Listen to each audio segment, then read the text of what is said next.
దాంట్లో ఎటువంటి అతిశయోక్తి లేదు.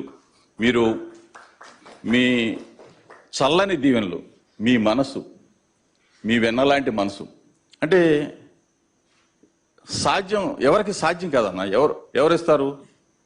ఒక 10,000 ఇల్లు కడతారు, లేకపోతే 1,00,000 ఇల్లు కడతారు. భారతదేశ చరిత్ర చూసుకోండి.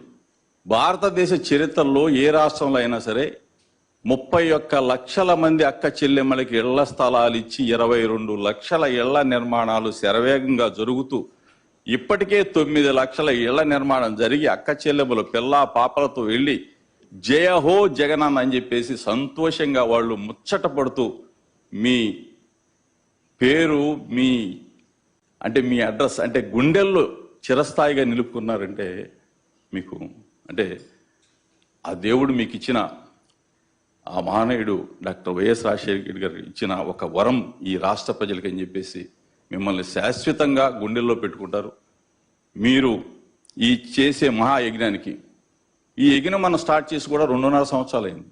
ఎంతమంది మారీచులు అడ్డుపడినా సరే ఈ యజ్ఞం ఆగదు.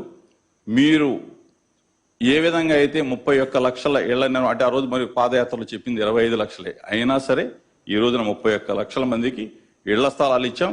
31 లక్షల మందికి ఇళ్ల నిర్మాణాలు శరవేగంగా జరిగి మీ చేతుల మీదుగా అక్క చెల్లెములు సంతోషంగా 1 కోటి మంది జయహో జగనన్న అని చెప్పేసి నిందించే రోజు అతి తొందరలో ఉందని చెప్పేసి చెప్తూ అక్క చెల్లెములందరూ కూడా అన్నని మీ గుండెల్లో పెట్టుకొని రేపు రాబోయే పరిస్థితుల్లో ఎంతమంది మారీచులు అడ్డు వచ్చినా, ఎంతమంది దుర్మార్గులు వచ్చినా